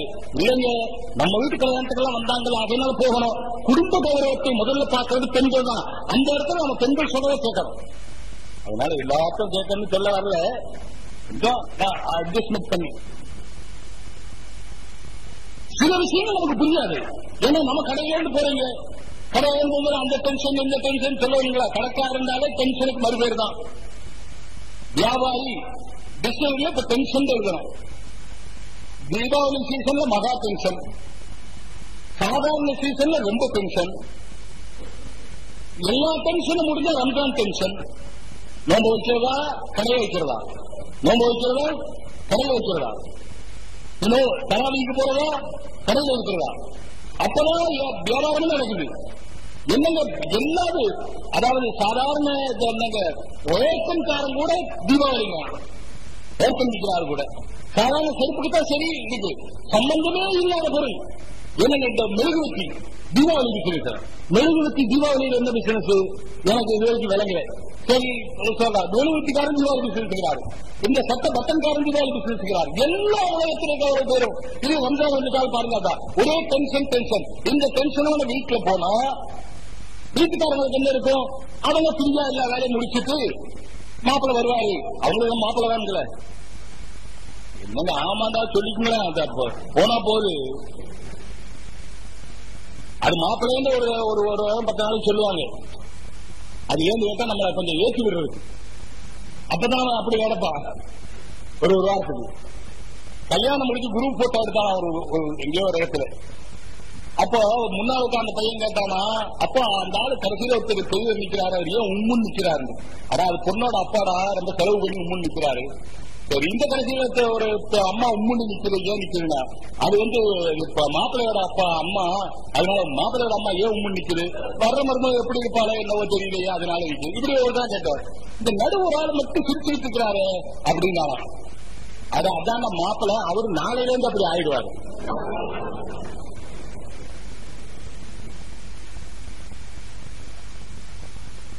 அதனால அவங்க வீட்டுல ஃப்ரீயா இருப்பாங்க. இப்ப நம்ம வீட்டுக்குள்ள போகும்போது ஒரு ஆணுடைய ஆண்மைங்கிற வீட்டுக்கு தான் கம்மான், ஆண்கள் நீங்க கம்மான்கள். கம்மானுக்கு என்ன இருக்குன்னு சொன்னா பாருங்க, உதாரணமா ஒரு வியாபாரி அது தெரியும், ஒரு ஆளு ஏதோ தப்பு செஞ்சுட்டான், இல்ல காசு தெரிஞ்சுட்டா, இப்ப என்ன செய்வாரு? அவனை சரியா கூப்பிட்டு வரைக்கும் என்னடா இப்படி செஞ்சுட்ட, உன்னை 10 வருஷமா நம்பி வச்சிருந்தா வழக்காரு, 10 வருஷமா உன்னை நம்பினாடா, என் புள்ள மாதிரி வச்சிருந்தாடா, இப்படி பட்டாடா, ஐயோ சித்தனம் பண்ண அப்படியா அப்படியா. இப்போ ஒரு கல்யாண குரூப் உள்ள வந்துச்சுங்க சேலை வாங்குறது, ஒரு கல்யாண குரூப் இவர் அப்படியே கொதிச்சுக்கிட்டு இருந்தா இல்ல, இப்படி திரும்ப எப்படி ஆகுறாங்க? அப்படியே ஐஸ் பாதி வியாபாரம் ஆக மாட்டாங்க. வாங்க வாங்க வாங்கம்மா வாங்கய்யா, பெரியவங்களும் வாங்க சின்னவங்களும் வாங்க, ஐயா வந்தார் அம்மா வந்தா போடு அம்மா என்ன பாருங்க, இது பாருங்க, இது நல்லா இருக்கும் உங்க பொண்ணுக்கு, இது பொண்ணே பார்க்கலாம். அப்புறம் என்னங்க பொண்ணு கொஞ்சம் கலர் எப்படிங்க கேட்டாரு, இவர் கலர் பார்த்து இவர் சேலை செலக்ட் பண்ணி கொடுக்குறாரு, அவங்க பண்ணிப்பாங்க. என்னன்னா எப்படியாவது வாங்க வைக்கணும் அவ்வளவு. இப்ப அவ்வளவு கோபமா இருந்தவரு இந்த கல்யாண பார்த்த உடனே என்ன ஆயிட்டாருங்க, அப்படியே நைசும் ஆயிட்டாரு, ஐசும் ஆயிட்டாரு. வயசு ஏற்கனவே ஆயிட்டாரு, இப்ப நைசும் ஆயிட்டாரு. அதே போல வீட்டுக்குள்ள நடந்த உடனே ஐசுமாயிரணும் நைசுமாயிரணும். ஏன் ஆக முடியாது? அது வீடு, கடை இல்ல, வியாபாரம் இல்ல, வீட்டில் இருக்கிற வியாபார சரக்கு இல்லை, வியாபார சரக்கு இல்லை. அவர்களுடைய குறுகிய வட்டம் நல்லா குரான்ல சொல்றான். நான் நீதி பற்றி பேசுனா இடையில வேற பேச்சு வந்துட்டா நான் என்ன செய்வேன்? நீங்க அப்படி பார்க்க கூடாது, வேற பேச்சு வர்ற மாதிரி. குரான் அல்லாஹ் தஆலா சொல்றான், அவனையும் யுனஸ்ஸஹு ஹய்யத்தி வஹு அலத்து வஹு பிஹிசாமி வல்முபி. குரான் அல்லாஹ் கேட்கிறான், மலாயிக்கத்துகள் அல்லாஹ்வுடைய கடவுளுடைய பெண் மக்கள் என்று சில பேர் சொன்னார்கள். மலக்குகள் எல்லாம் அல்லாஹ்வுடைய பெண் மக்கள். தங்களுக்கு கேட்கும் போது என்ன கேட்கிறாங்க? இதா புஷ்ரா அஹதுஹும் பில் உன்ஸா வல்லவஜுஹும் ஸ்வத்தம வகவி. பெண் குழந்தை பிறந்திருக்கிறது என்று சொன்னாலே அதன் முகம் கருத்து போய் விடுகிறது. பெண் குழந்தை பிறந்திருக்கு அந்த காலத்தை, இப்போ அப்படிதான் இருக்கு. பெண் குழந்தை பிறந்திருக்குன்னு சொன்னாலும் முகத்தை எடுத்து போயிருது. அப்ப உங்களுக்கு மட்டும் ஆண் குழந்தை விரும்புறீங்க, அல்லாவுக்கு மலாயிக்கத்துகளை பெண் குழந்தை என்று சொல்லுகிறீர்களே, அவன் அல்லாவுக்கு குழந்தை இல்லை. நம் எழுதி வளர்ந்து அவன் பிறக்கவும் இல்லை, பிறக்கப்படவும் இல்லை, அதனால அவனுக்கு குழந்தை கிடையாது. குழந்தை இருந்தா எதுக்கு குழந்தை வருதோ அது அதுவாகும். எதுக்கு குழந்தை வருதோ அது அதுவாகும். மனுஷன் குழந்தை மனுஷனா இருக்கும். மாட்டு குழந்தைன்னு சொல்றத குட்டி கண்டுன்னு சொல்லுவோம். மாட்டு கண்டு மாடா இருக்கும், எருமை கண்டு எருமையா இருக்கும், யானை போட்டா யானை குட்டியா இருக்கும். எதுக்கு பிறகுதோ அது அதுவா இருக்கும். அல்லாவுக்கு பிறந்தா அதுவும் என்னவா இருக்கும்? அல்லாவா இருக்கும். அல்லா குட்டியா இருக்கும். அது குட்டி அல்லாவா இருக்கும். அல்லா குட்டின்னு சொல்லுங்க, குட்டி எல்லாம் சொல்லுது. அல்லாவுக்கு பிறந்தா அல்லாவாயிரும் இல்லையா? அதே அல்லா எழுதி வளர்ந்து சரி, அல்லா யாருக்காவது பிறந்திருந்தா அதோட தாயும் அதுவா தான் இருக்கும். யானை குட்டியோட தாய் யானையாத்தான் இருக்கும், குதிரை குட்டியோட தாய் குதிரையாத்தான் இருக்கும், பூனை குட்டியோட தாய் பூனையாத்தான் இருக்கும். இந்த அல்லாவுக்கு ஒரு தாயோ தகப்பனா இருந்தா அதுவும் என்னவாத்தான் இருக்கும்? அல்லாவாத்தான் இருக்கும். அதனால நம் எழுதி வழங்கிவிடும். அவன் பிறக்கவும் இல்லை, பிறக்கப்படவும் இல்லை. அப்படி இருக்க அல்லாவுக்கு மலக்களை பெண் குழந்தை என்று சொல்லுவீங்க. பெரிய அநியாயம் குழந்தை இருக்குன்னு சொல்றதே அநியாயம். அதுலயும் உங்களுக்கு ஆண் குழந்தை, மலக்களுக்கு அல்லாவுக்கு பெண் குழந்தை, இது ஒரு அநியாயம், அது ஒரு பெரிய அநியாயம். அப்படிங்கிற விஷயத்தோடு வரும்போது அல்லா கேட்கிறான், இது அபிஷேக அகமுக்கு பிறகு உள்ள ஆயத்துலதான் இருக்குது. அவனை யுனசோசி யார் நகை நட்டுக்களிலேயே வளர்கிறார்களோ, பெண்களை பற்றி அல்லா சொல்ல, யார் நகைகளிலேயே வளர்கிறார்களோ, வகுக்கிற சிசான வயிறு முடியும். அவங்க வாதிட ஆரம்பித்தாலும் தெளிவாக சொல்ல தெரியாதவர்கள், வாதிட ஆரம்பித்தாலும் பேச ஆரம்பித்தாலும் தெளிவாக சொல்ல தெரியாது. அப்படிப்பட்ட பெண்மையா எனக்கு மக்களாக நீங்கள் ஆக்கிறீர்கள். நகையிலும் அழகிலும் ஆபரணத்திலும் அணிகலங்களிலும் வளர்ந்த பெண்களை யாருக்கு சரியாக பேசக்கூட வராதோ சொல்ற முடியும்.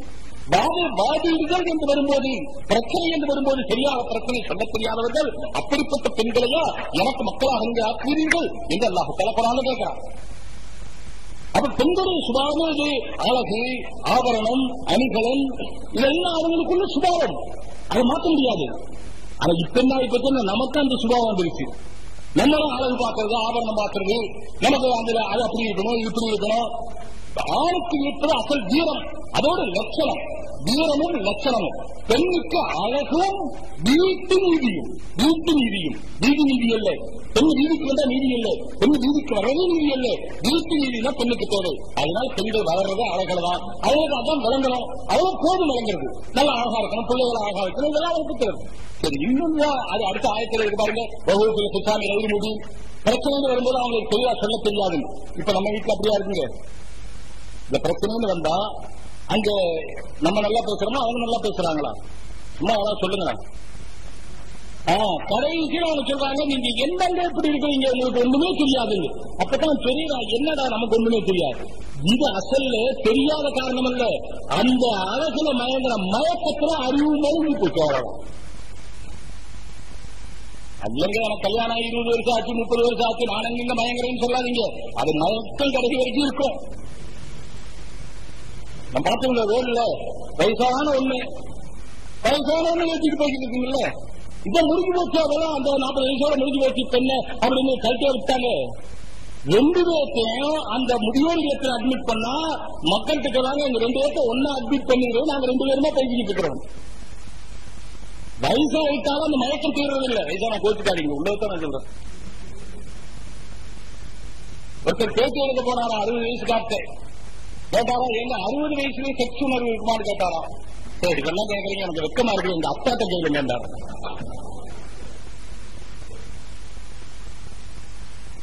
அதனால வயசு இல்லை. நான் இப்ப சாரன்பூருக்கு போயிருந்தேன், உண்மையை சொல்றேன். நாம் நம்முடைய காலத்திலே நம்முடைய வாலிபத்தை வீணாக்கிற காரணத்தினால சிறு வயதிலேயே நமக்கு வாலிபத்தை உண்டாக்க வேண்டிய வீரியத்தை உண்டாக்க வேண்டிய அவசியம் ஏற்படுது. இல்லையானால் ஒரு முத்தகி அல்லாஹ்வை பயந்தவன் எத்தனை வயதானாலும் அவன் ஆனாலும் இருப்பான். இதுக்கு ஏராளமான ஆதாரங்கள் சொல்ல முடியும், ஆனா இந்த இடம் பொருத்தமா இல்லை. அதனால நான் சொன்னா நீங்க என்ன அஜர்த்து இதெல்லாம் பேசுறாருன்னு சொல்லுவீங்க. அஜர்த்து எதைத்தான் பேசுறது தெரியல. இதெல்லாம் வாழ்க்கையோடு சேர்ந்ததுங்க. ரசூலுல்லாஹி ஸல்லல்லாஹு அலைஹி வஸல்லம் சொன்ன விஷயங்களே நான் சொன்ன, நீங்க இதெல்லாம் எங்கே சொல்லக்கூடாதுன்னு சொல்லுவீங்க. அதிகமே இருக்கு, இஸ்லாத்துல இருக்கு, புகாரில இருக்கு, எல்லா கிதாபிலும் இருக்கு. சாரன் போட்டு வெளியே போயிருந்த சமயத்துல தேவபந்துக்கு போயிருந்தோம். அங்கே நம்ம தமிழ்நாட்டு மாணவர்களுடைய சங்கம் அதனுடைய முடிவு அந்த வருஷம் முடியுது. அதனால அவங்களுடைய கடைசி ஆண்டு விழா நடக்கிறாங்க. அங்கே கூப்பிட்டு நாங்க போனோம். அதுக்கு பிறகு முதல் பிறகு முடிஞ்சது பிறகு விசாவுக்கு பிறகு சாரன்பூருக்கு போனோம். அங்கேயும் தமிழ்நாட்டு மாணவர்களுடைய விழா. பெங்களூருக்காரங்க இருந்தாங்க, எல்லாம் இருந்தாங்க. அப்ப அதுக்கு அங்க இருக்கிற ஒரு உஸ்தாத் தலைமை தாங்கினார். அப்ப கேட்டா அவர் 72 வயசுன்னு சொன்னாங்க. ரொம்ப பெரிய மனுஷன். நான் பேசிட்டு இருந்தேன், பல விஷயங்கள் பேசணும். கடைசியில் அவர் கொஞ்சம் நேரம் பேசினா அதுக்கு பிறகு நான் பேச ஆரம்பிச்சேன். என்ன ஆச்சுன்னா, நான் நினைச்சேன் தமிழ்நாட்டு பிள்ளை இருக்கிறாங்க, தமிழ்ல பேச உண்டு. தேவபந்தில கொஞ்சம் தமிழ்ல கொஞ்சம் உருதுல பேசினேன். இங்கே அதே மாதிரி கொஞ்சம் உருதுல ஆரம்பிச்சுட்டு பிறகு தமிழ்ல பேசுவோம். நம்ம பிள்ளை தமிழ் தானே விரும்புவாங்க. நான் பேச ஆரம்பிச்ச உடனே அவர் என்ன பண்ணார், தலைவரா உட்கார்ந்து இருந்தவர் அவருக்கு திரும்பி என்ன பார்த்து உட்கார ஆரம்பித்தார். இப்ப நான் தமிழ்ல ஆரம்பிச்சேன். அவரு பாவம் வந்து கேட்கறதுக்காக உட்கார்ந்து இருக்கிறாரு. நான் சொன்னேன் மாணவர்கள்ட்ட தமிழ்லயே, பாருங்க உங்க தலைவர் அவரை காமிக்காம அவரை பார்க்காதீங்க. எல்லாரும் அவரை பார்த்தீங்கன்னா அவரு அப்புறம் என்ன சந்தேகப்பட்டுருவாரு. பார்க்காதீங்க, உங்க தலைவர் என்னையே பார்த்துட்டு இருக்கிறார். இப்ப நான் திடீர்னு தமிழுக்கு போனா அவர் தவறி போயிடுவார். அவர் அப்செட் ஆகுவார். ஏன்னா அவர் ஒரு விஷயத்தை எதிர்பார்க்கிறார் போல இருக்கு. அதனால நான் ஒரு வீடியோ பேசணும், கேளுங்கன்னு பேசினேன். அப்போ பேசலாம் முடிச்சதுக்கு பிறகு நம்ம நேரம் பார்த்து அப்புறம் டிஃபன்லாம் கொடுத்தாங்க, சாப்பிட்டோம். ராத்திரி 12 மணி. அதுக்கு பிறகு போய் உட்கார்ந்து ஏதோ சில விஷயங்களுக்கு மாணவர்கள் கேட்டுக்கிட்டு இருந்தாங்க, காதியானிகள் சம்பந்தமா. இப்ப கேட்டா அதுவும் சொல்லுவேன், ரொம்ப முக்கியமான விஷயம் காதியானியோட விஷயம். ஒரு 2 மாணவர்கள் காதியானுக்கே போயிட்டு வந்திருந்தாங்க. இதை பத்தி தெரிஞ்சுக்கிறதுக்காக வேண்டி நான் எப்ப அப்படித்தான் சொல்லுவேன், ஒரு விஷயத்தை பத்தி பேசுறதா இருந்தா அதனுடைய அடிப்படை என்னங்கிறத தெரிஞ்சு பேசணும். சும்மா இவங்க சொன்னாங்க அவங்க சொன்னாங்க, இங்க கேள்விப்பட்ட அங்க கேள்விப்பட்டது 1000 தப்பா இருக்கும். அதாவது நேரா பார்க்கணும். அதாவது ஒரு புத்தகத்திலிருந்து ஏதாவது ஒரு விஷயத்தை சொல்றதா இருந்தால் அந்த புத்தகத்திற்கு எங்கிருந்து எடுத்து எழுதுறாங்களோ அந்த அசல் புத்தகத்தை பார்த்துட்டு தான் சொல்லணும். இவங்க தப்பா எழுதியிருப்பாங்களாங்கிற கேள்வி இருக்கக்கூடாது, அசல் புத்தகம் பார்க்கணும் அப்படின்னு நான் சொல்லுவேன். அதுபடி அந்த மாணவர்கள் 2 பேர் மாறுவேடத்தோட, ஏன்னா இந்த ஓதல் உள்ள வேதத்தில் போல புரிஞ்சுக்குவாங்கிறதுக்காக அவங்க புரியாத விதத்திலே காதியான் அமிர்தசர்ல இருந்து ஒரு 100-120 கிலோமீட்டர்ல இருக்கு. அங்க போயிட்டு வந்து அந்த விவரங்கள்லாம் சொன்னாங்க, பேசிட்டு இருந்தோம். இப்ப அது தேவையில்லை. நான் சொல்ல வந்தது அவருக்கு 72 வயசு சொன்னாங்க. 2 வருஷத்துக்கு முதல்ல ஒரு குழந்தை பிறந்த மௌத்தா போயிருச்சு அவருக்கு. 2 வருஷத்துக்கு முதல்ல குழந்தை பிறந்து மௌத்தாயிருச்சு. இப்ப போன மாசம் ஒரு குழந்தை பிறந்திருக்கு. இங்க நல்ல நல்ல வாலிபர்களுக்கு பிறக்க முடியாம திண்டாடிட்டு இருக்கிறாங்க.